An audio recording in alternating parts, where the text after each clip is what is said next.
A paz do Eterno seja com todos. Bom dia. Vamos começar o nosso ao vivo de hoje. Primeiro, como é nosso estilo aqui, vamos convidar as pessoas aqui. Quem estiver disponível, vou marcar aqui também quem nós estaremos convidando.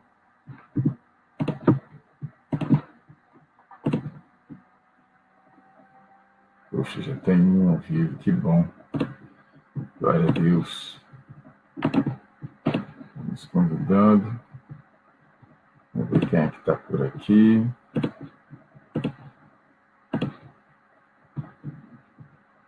Vamos lá.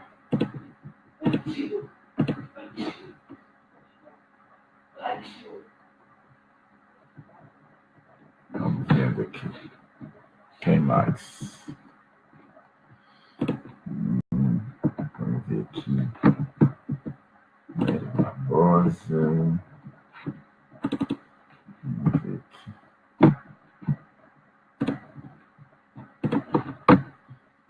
Luciene, Timóteo. D. Vamos ver aqui.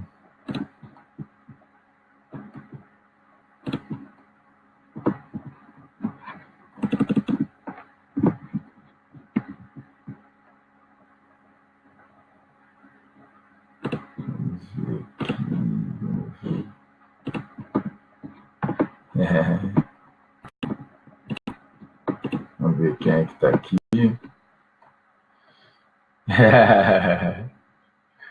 Tá certo. Vovô Paul.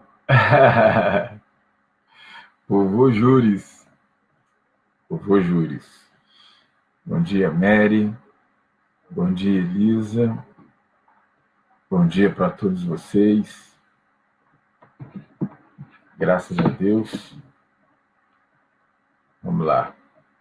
Deixa eu ver quem mais está por aqui. G. Quem mais? Deixa eu ver aqui. H. 2 minutinhos.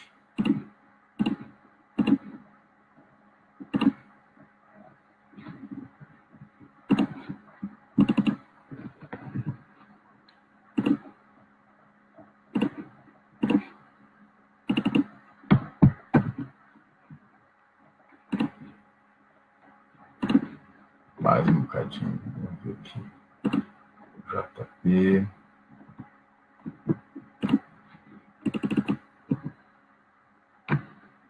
K. Quem mais?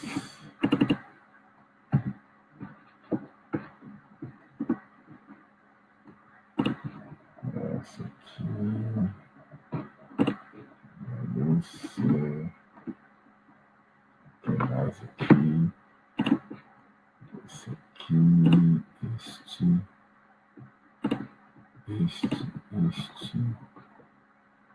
Esse aqui é esse.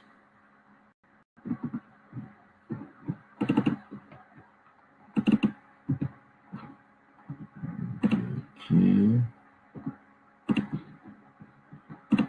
Quem mais?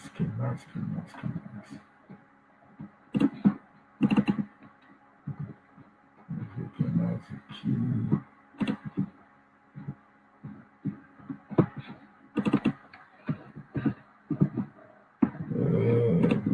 Vamos lá.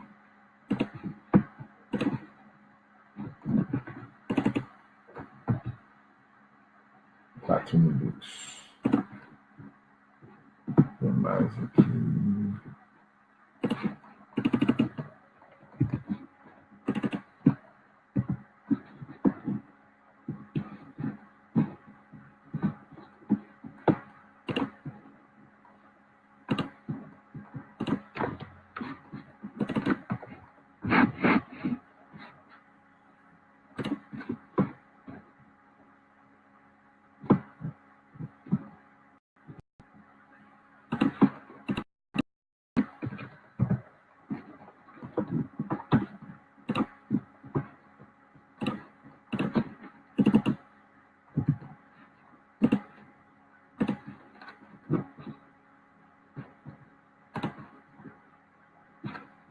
Ok.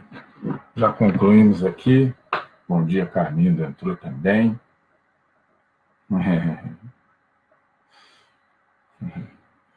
Ok. Bom, vamos iniciar o nosso bate-papo de hoje, a nossa meditação de hoje. Ela está no Evangelho de Lucas, no capítulo 5, no versículo 1. No Evangelho de Lucas, no capítulo 5, dos versículos de 1 a 9. Nós vamos ler essa passagem aqui e vamos fazer uma meditação nessa passagem. Aqui diz o seguinte: E aconteceu que, apertando a multidão para ouvir a palavra de Deus, estava ele junto ao lago de Genezaré, e viu estar 2 barcos junto à praia do lago. E os pescadores, havendo descido deles, estavam lavando as redes. E entrando num dos barcos, que era o de Simão, pediu-lhe que o afastasse um pouco da terra. E, afastando-se, ensinava do barco a multidão. E entrando num dos barcos, que era o de Simão, pediu-lhe que o afastasse um pouco da terra. E, assentando-se, ensinava do barco a multidão. Vou repetir. E quando acabou de falar, disse a Simão: "O mar alto, e lançai as vossas redes para pescar." E respondendo, Simão disse-lhe: "Mestre, havendo trabalhado toda a noite, nada apanhamos. Mas porque mandas, lançarei a rede." E fazendo assim, colheram uma grande quantidade de peixes, e rompia-se-lhes a rede. E fizeram um sinal aos companheiros que estavam do outro lado do barco, no outro barco, para que os fossem ajudar. E foram e encheram ambos os barcos, de tal maneira que quase iam a pique. E vendo isso, Simão Pedro prostrou-se aos pés de Jesus, dizendo: "Senhor, ausenta-te de mim, porque sou um homem pecador." Pois que o espanto se apoderara dele e de todos os que com ele estavam, por causa da pesca que haviam feito.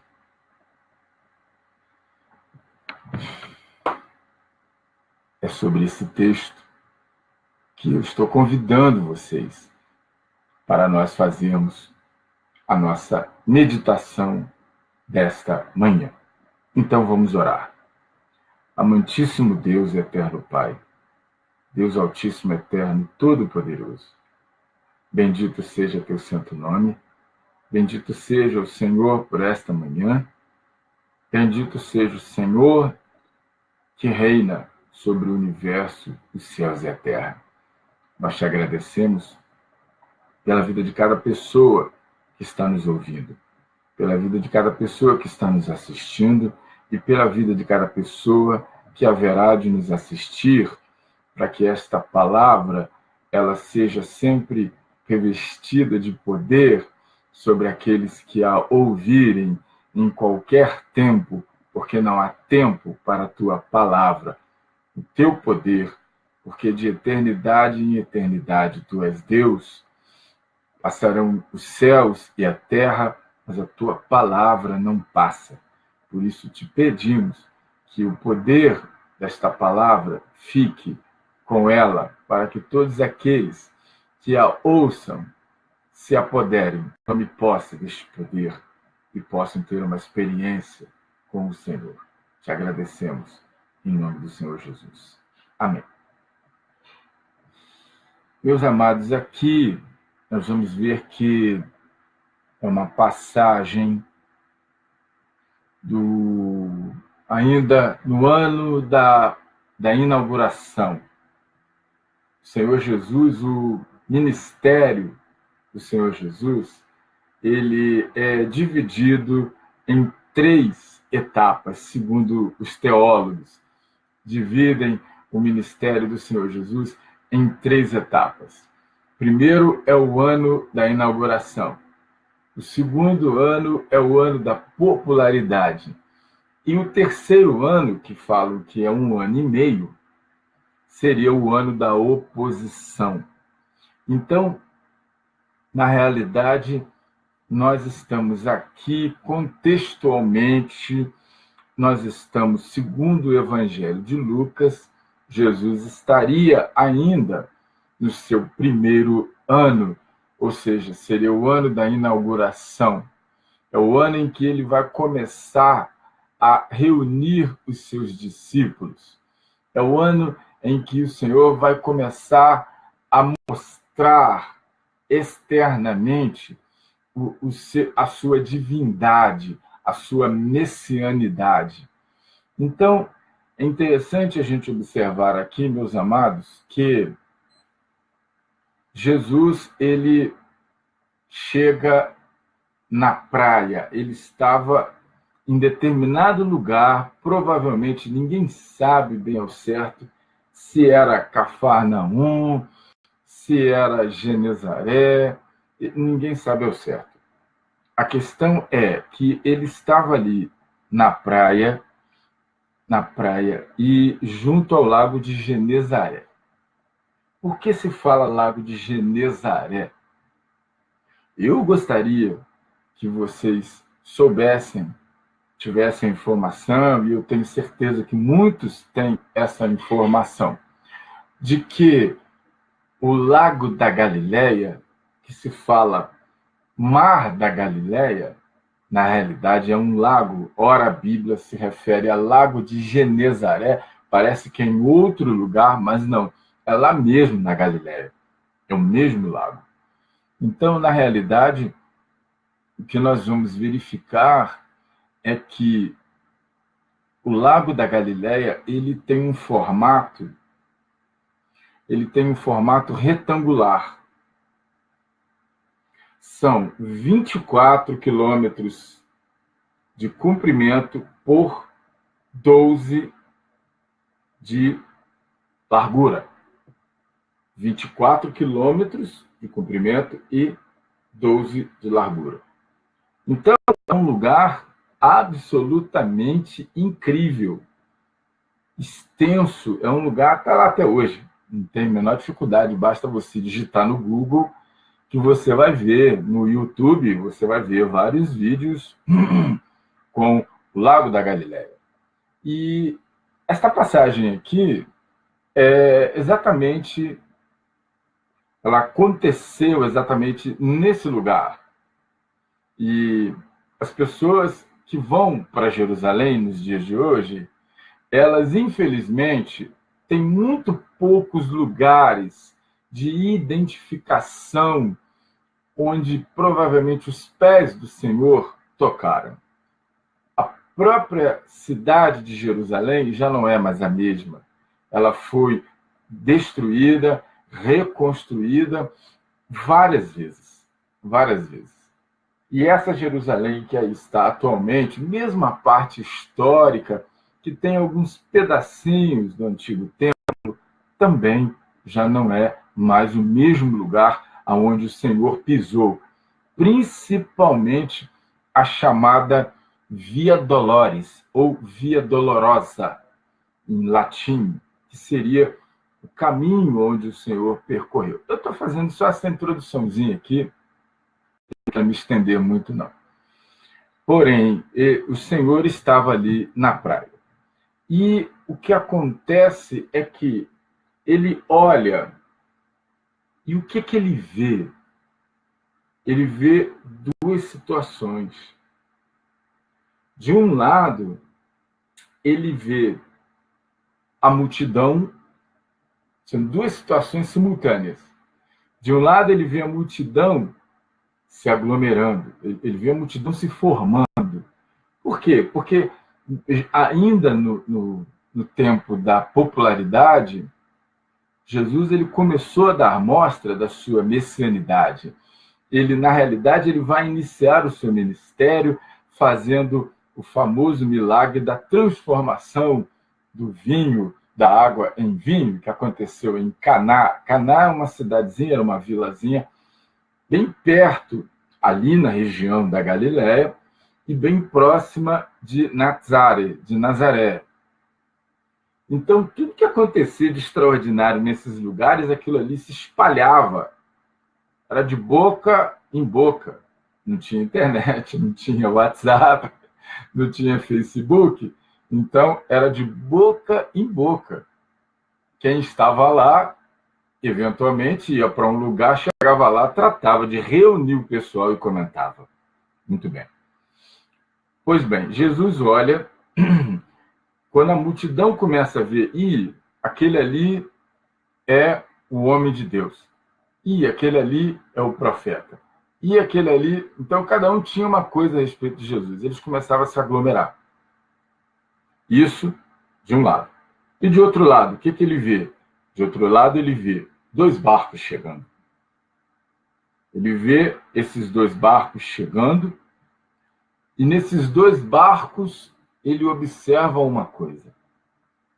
Ele observa os pescadores descendo e observa os pescadores lavando as redes. Tá, e daí, pastor Cravo? E daí? Bom, e daí que é o seguinte, e daí que eram 2 situações que, na verdade, iam acabar se transformando em uma só. As 2 situações. Por quê? Naquela época, meus amigos, a pesca era pesca comunitária. Não era pesca individual. Por quê? Porque não era qualquer um que podia ter o seu barquinho. Não era qualquer um que dominava o conhecimento da pesca. Então, o que acontecia? Aqueles que tinham barcos procuravam sair, faziam a pesca, depois voltavam e distribuíam os peixes para as famílias ou vendiam os peixes. Muito bem, ainda hoje funciona assim em várias comunidades de pescadores pelo mundo inteiro, principalmente lá mesmo. Então, o que ocorre, meus queridos, é que havia um sinal para quem conhecia a pesca. Qual era esse sinal? O sinal era que os pescadores só lavavam as redes depois de retirar os peixes. Então, a primeira coisa que eles faziam, na verdade, era recolher os peixes, se preocupar com os peixes. Depois eles lavavam as redes, depois eles limpavam o barco. Então, só que o que acontece primeiro, o que vai acontecer primeiro, é que eles vão começar a lavar as redes. Isso não era um bom sinal. Não era um bom sinal. As redes estavam vazias. Então a multidão chega ali. Eles estavam esperando o alimento para eles. O almoço deles dependia disso. A refeição deles dependia disso. Todos eles dependiam para se alimentar disso. E o que acontece é um grande sentimento de decepção. Não está escrito no texto, mas não precisa estar escrito no texto, porque quando nós conhecemos a história, a arqueologia, a teologia nos ajuda também, nós vamos entender o fundo histórico que permeia essa passagem. E aí você começa a ver que a situação é muito mais dramática do que parecia, porque eles estavam vivenciando uma crise. E aí, o que acontece no momento de crise? Quando o momento de crise se apodera de uma pessoa, quando você é envolvido numa situação de crise, várias vezes nós nos envolvemos em situações de crises. Às vezes acaba o dinheiro, às vezes o filho fica enfermo, às vezes é um desentendimento dentro de casa, e às vezes são outras coisas muito piores do que estas, que acabam se transformando numa crise.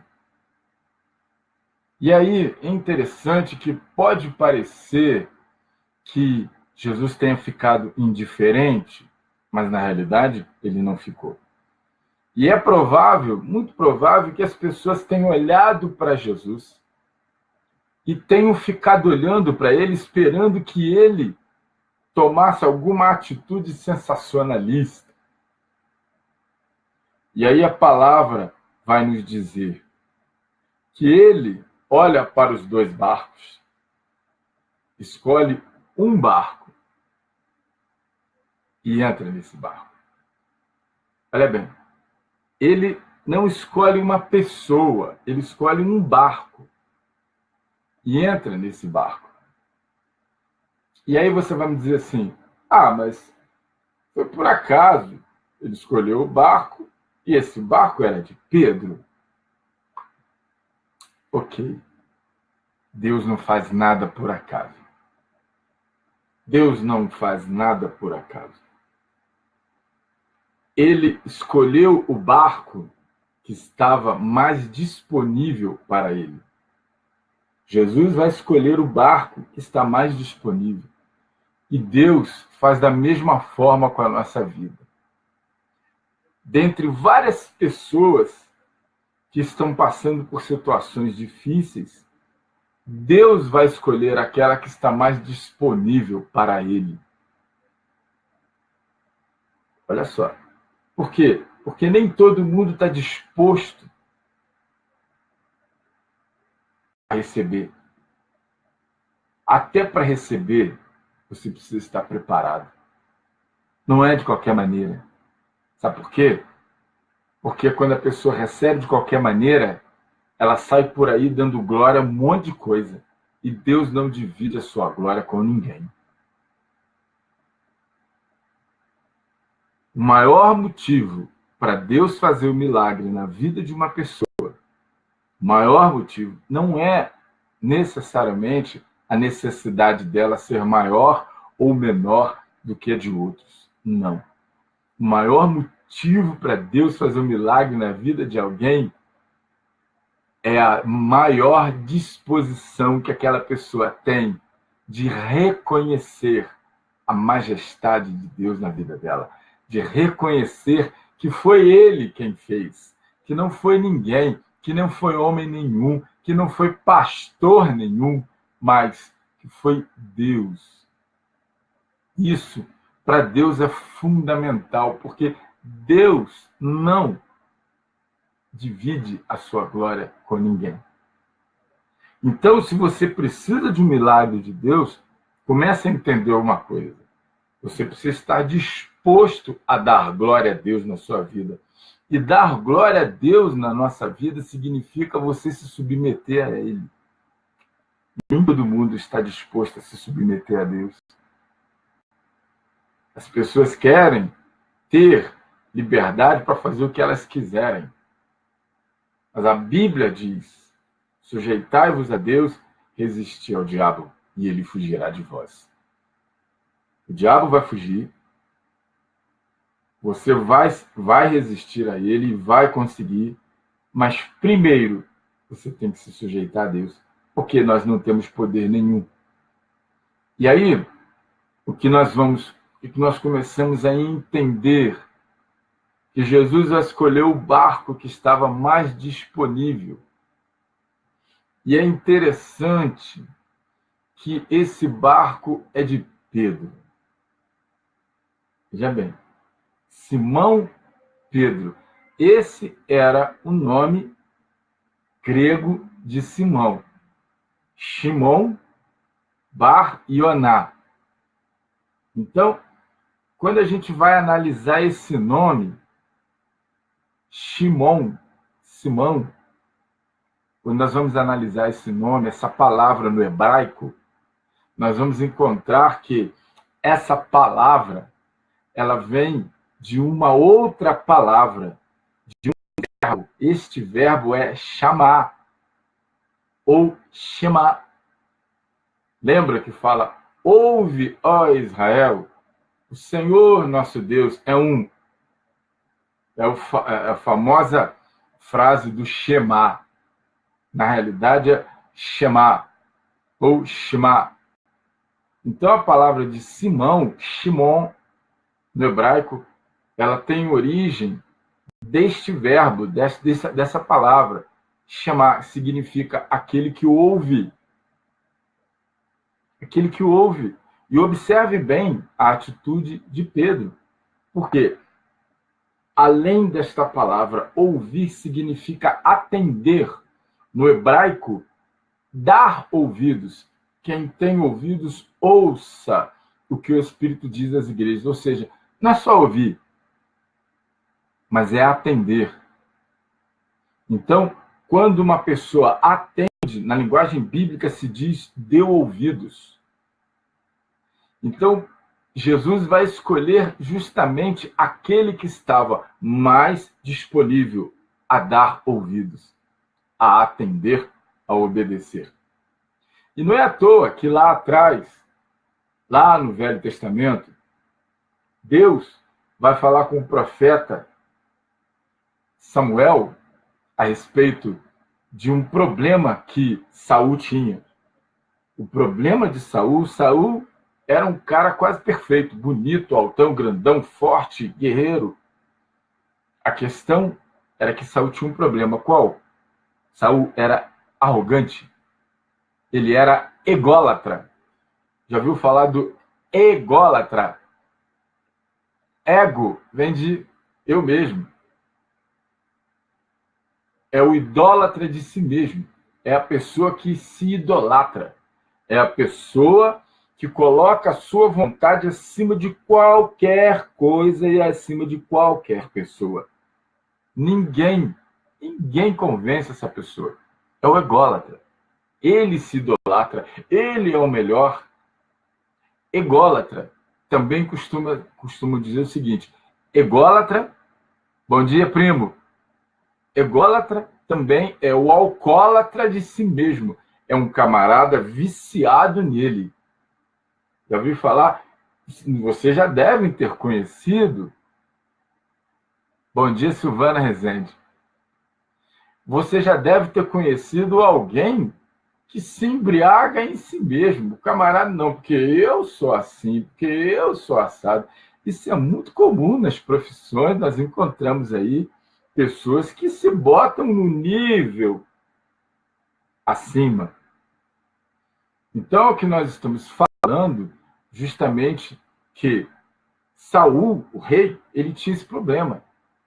Então, o profeta deu uma palavra para Saul: olha, você espera 7 dias. Espera. E eu vou te falar o que Deus vai fazer. Deu o 7º dia, os inimigos estavam à volta, o povo estava indo embora. O que ele fez? Ele resolve, vai e faz o sacrifício. Só que ele não tinha essa condição, nem a autoridade para fazer isso. E aí, o que acontece? Quando ele começa a fazer o sacrifício, quem é que chega? O profeta. Aí o profeta diz: o que é isso aí, Saul? O que você está fazendo? Ele diz: sabe por quê? O que acontece é o seguinte: você falou que vinha, mas não deu a hora do sacrifício, você não apareceu. Os inimigos estão tudo aí cercando a gente. O povo já estava metendo o pé. Eu tive que pegar. Eu sou o rei? Eu sou o rei! Eu sou o rei! Olha só, ele se sentia rei mesmo, de verdade. Mas naquela época, meus amigos, naquela época, Deus permitiu que Israel tivesse um rei. Israel abre mão de Deus para poder ter um rei, para obedecer a homem. Então, eu vou dizer uma coisa para você. Quem serve a Deus é assim: você é dono da sua vida. Você faz o que você quiser, mas quem governa a sua vida é o Senhor. Quando nós estamos na presença de Deus, é assim. Você precisa estar disponível para obedecer, Shema. Você precisa estar disponível para ouvir, Shema. Você precisa estar disponível para entender que você é dono da sua vida, mas você entregou a ela nas mãos de alguma coisa muito maior do que você. muito mais poderoso do que você, muito mais eficiente do que você e pode realizar coisas do impossível para frente. E o homem não consegue chegar nem perto do impossível. Pode chegar perto até do incrível, mas do impossível não chega. Então, Jesus vai escolher esse tipo de pessoa. E ele entra no barco. E aí eu vou dizer uma coisa para você, o que o Senhor fez. Qual foi a primeira palavra que Jesus fez? Ele entra no barco de Pedro e libera uma palavra profética para Pedro, a primeira. Hoje eu vou falar só nesse aspecto. Ele libera a primeira palavra profética para Pedro. Ele diz: afasta-te da terra. Afasta-te da terra. Por que Jesus falou isso? Porque nós vamos trazer para o nosso tempo. Ele pediu para ele afastar o barquinho um pouquinho da terra. Porque é natural, porque a tribulação retira a nossa visão. A tribulação tira o nosso foco. A crise faz com que você perca o foco. Então você começa a olhar só para o problema. Quando você olha para frente, você só vê o problema. É a famosa síndrome do cone. Síndrome, a pane de tiro, quando você está no meio do tiroteio, você não vê nada, apaga tudo do teu lado, você só vê o problema lá na frente. Então, o que acontece é que a pessoa fica envolvida pelo pânico. E esse pânico pode assumir várias formas: ansiedade, depressão, opressão, pode assumir várias formas de doenças psicossomáticas. O que é doença psicossomática? Ela é uma doença que reflete no corpo, porém a causa é psicológica. E a causa psicológica nada mais é do que uma causa espiritual. É um efeito de uma ação espiritual que afetou a sua psique. Tudo começa na mente. Foi o que eu disse aqui outro dia, no último vídeo que nós fizemos. Tudo começa na mente. Na mente você ganha as batalhas. As maiores batalhas são travadas, são ganhas na mente. E as maiores batalhas são perdidas também na mente. As maiores derrotas também começam na mente. Então, para que Deus possa fazer um milagre na sua vida, é necessário que você precise estar preparado. É necessário que a sua mente é necessário que a sua mente esteja fortalecida. Mas como? Fortalecida na palavra de Deus. Fortalecida no Senhor. E é disso que o apóstolo Paulo vai falar lá em Efésios 6, capítulo 10. Ele vai dizer assim: no mais, irmãos meus, fortalecei-vos no Senhor e na força do seu poder. Então ele está dizendo ali o seguinte, que o Senhor é a fonte de tudo que nós precisamos. É a fonte do fortalecimento que nós precisamos. Vamos voltar agora para o texto. Jesus liberou essa palavra. Por quê? Porque Jesus sabe que na hora da crise as pessoas se perdem. Na hora da crise as pessoas perdem a direção. Na hora da crise as pessoas perdem o foco. E, principalmente, costuma muito acontecer com o crente. Na hora da crise, o crente se isola. O crente se encolhe. O crente começa, ele tem crise de amnésia. O crente esquece de tudo aquilo que ele já leu na Bíblia. O crente esquece de tudo aquilo que ele já ouviu falar. O crente esquece. E aí, meus irmãos, meus amigos, a gente começa a ver que é o momento da crise, é justamente o momento em que Deus precisa estar mais presente na nossa vida. É o momento em que a palavra de Deus precisa estar mais enxertada na nossa mente. É o momento em que nós precisamos nos entupir da palavra de Deus. A gente precisa de overdose da palavra de Deus. overdose. Pô, mas você está exagerando, pastor. Tô não. O profeta Jeremias, ele fala isso lá, sabe aonde? Em Lamentações. Lá em Lamentações, ele vai dizer, quero trazer à memória aquilo que pode me dar esperança. Então, para você trazer à memória o que pode te dar esperança, a primeira coisa que você tem que fazer é transbordar da palavra de Deus.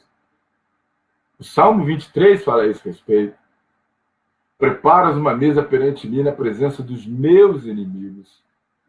Unges a minha cabeça com óleo e o meu cálice transborda. Então não basta você apenas conhecer a palavra. Não basta apenas você saber de cor e salteado nos versículos, nos capítulos, nos livros da Bíblia. O que importa, o que interessa, o que é interessante é você viver isso. O que é interessante é você estar transbordando. Para transbordar, você tem que viver.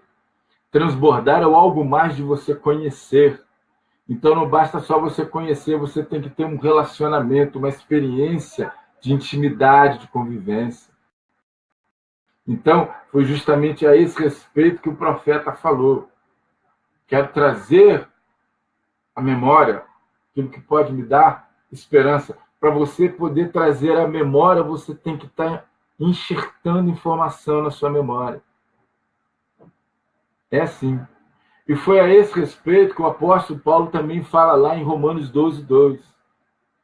E não vos amoldeis a este século, mas transformai-vos pela renovação da vossa mente, para que experimenteis qual seja a boa, perfeita e agradável vontade de Deus.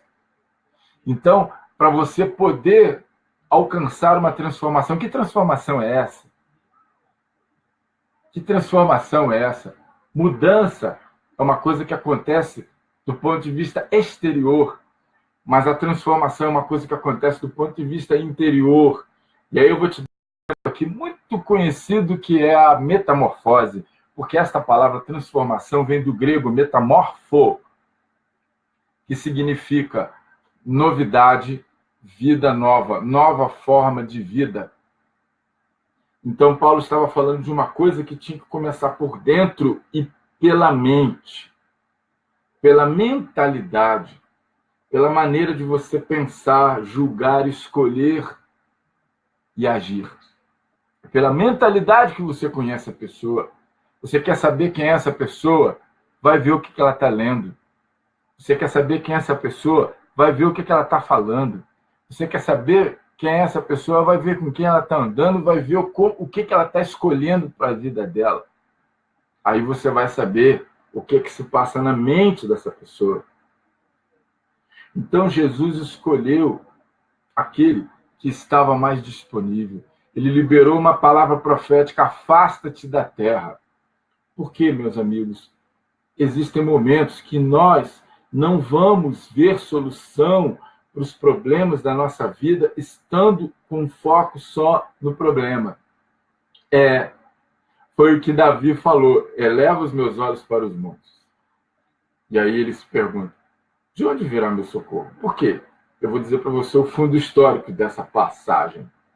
Eu poderia ficar aqui o dia inteiro falando sobre isso, e você vai encontrar na internet palavras maravilhosas construídas em cima disso.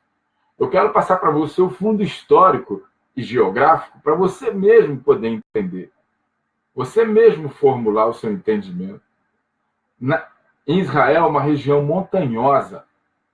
Ali tem pelo menos 4 grandes montes, e fora a cadeia de montanhas que permeiam aquela região. Qualquer lugar de Israel onde você olhar, você vai ver monte. Montanha, monte, montanha. Então, Davi, ele diz: eleva os meus olhos para os montes. Ele está olhando com o olhar normal de qualquer pessoa. Você olha, você só vai ver montanha. E aí ele mesmo faz a pergunta: de onde virá o meu socorro? Por que ele está falando em socorro? O que estava acontecendo? Naquela época, Davi estava sendo perseguido por Saul. Saul enfiou na cabeça que ele tinha que matar Davi. que o trono era dele, que Davi estava ameaçando ele. Davi ficou extremamente popular. Então Saul tinha que matar Davi de qualquer jeito e ele elegeu Davi como o inimigo praticamente número 1B. O inimigo número 1A eram os filisteus. E Davi virou o inimigo número 1B. Então não tinha número 2, não. Então ele começa a perseguir Davi de uma maneira tal, ele começa a mobilizar todos os seus recursos, os seus exércitos, os seus homens, para caçar Davi. E aí chega num ponto que Davi chega num determinado ponto dessa crise que ele passa na vida dele, que ele diz, estou cercado. Então, a metáfora que ele vai usar são os montes de Israel. Elevo os meus olhos para os montes. De onde me virá meu socorro? Ele diz, o meu socorro vem do Senhor, que fez os céus e a terra. Por quê? Porque Davi pegou o foco dele, Davi ajustou o foco dele para o alto. Davi ajustou o foco dele para o Senhor. Davi tirou o foco da terra. Davi tirou o foco do chão. Davi tirou o foco do problema. Sabe por quê? Davi tirou o foco da terra. Sabe por quê? A terra, o mundo, Jesus, mais lá na frente, vai dizer o que a esse respeito. Jesus diz, no mundo tereis aflições. Jesus nos preveniu. Porém, ele bota uma vírgula na frase dele, naquela época não tinha vírgula, eu estou colocando por minha conta, tá? E diz assim, mas tem de bom ânimo, eu venci o mundo.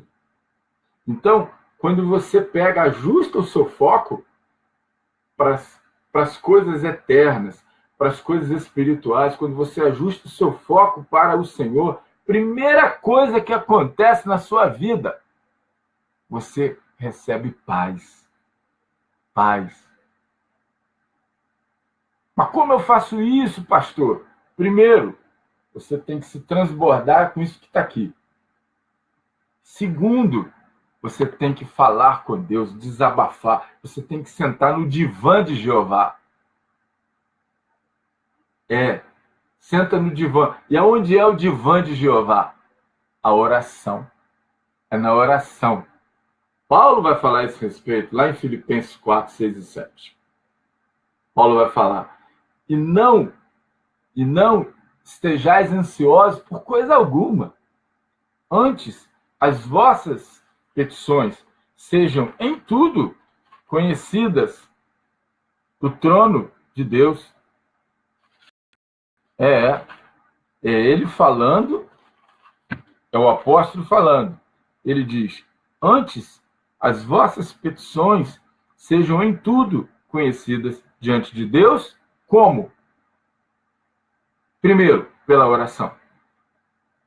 Segundo, pelas súplicas. Terceiro, com ações de graça. Porque ele vai dizer mais adiante, lá em Tessalonicenses 5,18, em tudo dai graças. Se você der uma topada, dá glória a Deus. Se você bater com a cabeça no poste, dá glória a Deus. Se você acordar de mau humor, dá glória a Deus. Não bate ninguém, não, por favor. Não desconta ninguém, não. Bota mais gratidão na sua boca. Primeira coisa que você tem que fazer é orar, oração, desabafa com Deus. Bota para fora isso que está aí na sua cabeça, na sua mente. Bota para fora. Sabe por quê, irmãos? Sabe por quê, meus amigos? Porque às vezes a gente vira uma caçamba de lixo. Às vezes a gente está tão cheio de dificuldade, tão cheio de problema. Às vezes você não tem com quem você conversar. As pessoas que são mais chegadas a você, às vezes não estão disponíveis. Estão cuidando da sua vida, dos seus mistérios. E aí quem você vai solicitar? Quem você tem disponível? Você tem disponível o Pai, o Filho e o Espírito Santo. Se você conhece Deus, se você tem um relacionamento com Deus, você tem o Senhor à sua disposição para te ouvir.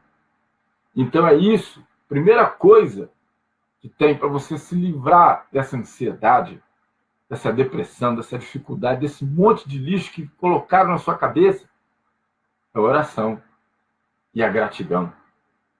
E aí no versículo 7, o apóstolo diz o seguinte: e a paz de Deus, que excede todo o entendimento, guardará os vossos corações e a vossa mente em Cristo Jesus. Então eu vou começar aqui. Primeira coisa, a paz de Deus não é a paz que o mundo dá. Não é. Não é a paz que as pessoas têm, a paz momentânea de reunir grupinho ali, entupir a cara de cerveja e no dia seguinte está com o mesmo problema. Não é essa paz. De reunir o pessoalzinho ou de você pegar lá, ver um vídeo, tá, um cineminha, bababá, distrair naquela hora, depois volta, o mesmo problema está lá, não saiu. A paz de Deus é uma paz que vem e fica. Ela não some, ela não desaparece. Ela fica. Fica enquanto você quiser que fique. Fica enquanto você se sujeitar ao dono dessa paz. Ela fica. Então, a paz de Deus, ela excede todo o entendimento. Por quê? Porque pelo entendimento normal, você era para estar desabutinado. Qual é o contrário de paz? É a perturbação. Qual é o contrário de tranquilidade? É o tormento. O contrário de paz é tormento. O contrário de tranquilidade é perturbação. Então a pessoa vive perturbada, atormentada. A pessoa não dorme. A pessoa tem insônia. A pessoa acorda no meio da noite, não é acordar normal para beber um copo d'água ou para fazer lá um pipizinho, não. A pessoa acorda com aquele problema. É por causa do problema. Então a paz de Deus, ela vai simplesmente varrer esse problema da sua cabeça. Você vai saber sim que ele existe, mas você vai encontrar uma tranquilidade. Você não vai ficar com taquicardia. Você vai saber que apesar de tudo que você pôde fazer, Deus está no controle, porque você entregou o controle da situação para ele. É assim que a gente consegue resistir. Fortalecei-vos no Senhor e na força do seu poder. É assim. É preferível você morrer com uma mentira de Deus do que com uma verdade do mundo, se é que isso pudesse ser possível, porque Deus não tem parte com mentira, mas é preferível alguém chegar e falar: isso é mentira. Eu digo, sabe o quê? Eu prefiro morrer com uma mentira de Deus do que viver com uma verdade do mundo, porque a verdade do mundo agride, machuca, destrói, oprime, atormenta. Mas a palavra de Deus, ela vem para trazer liberdade, alegria, paz, tranquilidade, gozo na nossa vida. Eu vou parar por aqui. Jesus mandou Pedro se afastar da terra. E no momento em que nós estamos passando por crises, é justamente o momento que nós precisamos buscar ao Senhor, como o profeta falou. Buscai ao Senhor enquanto se pode achar, enquanto ele está perto. O outro profeta diz: buscar-me-eis e me achareis, quando me buscardes de todo o vosso coração. Então, Jesus falou para Pedro se afastar da terra. Ele libera essa palavra profética. Aí, o problema ainda estava lá. Jesus fez o quê? Deu a palavrinha mágica? Não, ele começou a ensinar. Primeiro ele ensinou. E observem bem a obediência de Pedro. Keifa. O nome Pedro, em aramaico, é Keifa. Observe a obediência de Keifa. Ele ficou ali no barco. Imagina a cabeça daquele camarada e dos outros pescadores ali. Meu Deus, o que a gente vai fazer? O povo está todo aí, esse homem está falando pra caramba. E aí? Não. Eles estavam ali obedientes àquilo que Jesus estava ensinando. E qual foi o resultado da obediência? Milagre. Entendeu agora? Agora eu posso encerrar. O milagre é o resultado da obediência de Deus. O milagre é o resultado da sua obediência ao que Deus estabelece para você. Não tem que ser agora, não tem que ser já, não tem que ser instantaneamente. Tem que ser no tempo que Deus estabeleceu para a sua condição, para aquilo que Ele tem para se relacionar com você. Portanto, uns são imediatamente, outros são amanhã, outros são no mês que vem. Sempre no tempo que Deus quiser. E aí, Jesus vai e faz um milagre. Libera outra palavra profética. De novo vem a obediência.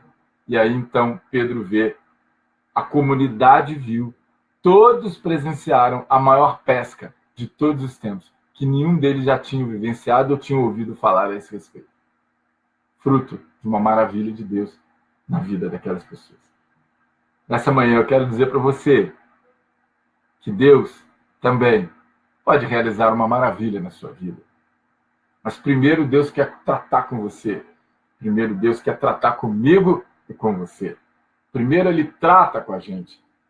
Ele libera sempre um caminho para nós. Depois Ele vai cuidar dos nossos problemas. Esse é o nosso Deus. É assim que Ele age. É muito bom a gente poder saber que amanhã, segunda-feira, a gente vai começar uma semana tranquila, de paz. Os problemas estão ali, sim. Porém, se o Senhor estiver em você, e você, principalmente, se você estiver no Senhor, você vai ter paz. Você vai atravessar a crise, vai passar por você e você vai ver Deus agindo. Deus agindo. Primeiro, Ele age em você. Então, eu quero trazer essa palavra essa manhã para oferecer a você, apresentar para você uma alternativa, seja lá o que você esteja vivendo, seja lá o tamanho do problema que você esteja vivendo. O Everest tem 8.200 metros quadrados, 8.200 metros de altura. Mas quando Davi olhou para os montes, ele viu alguma coisa muito maior do que isso. Ele viu aquele que criou os montes. Então eu quero dizer para você o seguinte: se você crê que Deus existe, se você crê que Deus foi o autor da Bíblia, de tudo que nela está escrito, se você crê que Deus foi o Criador, é o Criador do universo, se você crê que o universo é muito perfeito, tão perfeito para que um acaso, uma explosãozinha tenha formado tudo que existe, se você crê por trás de tudo isso, então eu tenho a certeza que você vai encontrar este Deus, que você vai encontrar o caminho para você encontrar este Deus, porque Ele está bem perto, Ele está disponível, e é o que Jesus diz: vinde a mim, todos vós que estáis cansados, sobrecarregados, e eu vos aliviarei. É muito bom a gente poder começar a segunda-feira sabendo que o Senhor está pronto para nos aliviar, está pronto para tirar a nossa carga ou para nos ajudar a carregar. Porque mais à frente nós vamos resistir. Só uma palavrinha que eu vou falar agora para você. Sabe quem ganha uma luta? Não é quem bate mais forte. Quem ganha uma luta é aquele que consegue resistir mais. Tá bom? Que Deus abençoe a sua vida. Que o Senhor te faça forte. Que essas palavras encontrem o lugar certo no seu coração. E que esta semana você tenha respostas, soluções, vitórias, em nome do Senhor Jesus de Nazaré. Muito obrigado pela sua presença. Que o Altíssimo Eterno todo, em nome do Senhor Jesus. Amém.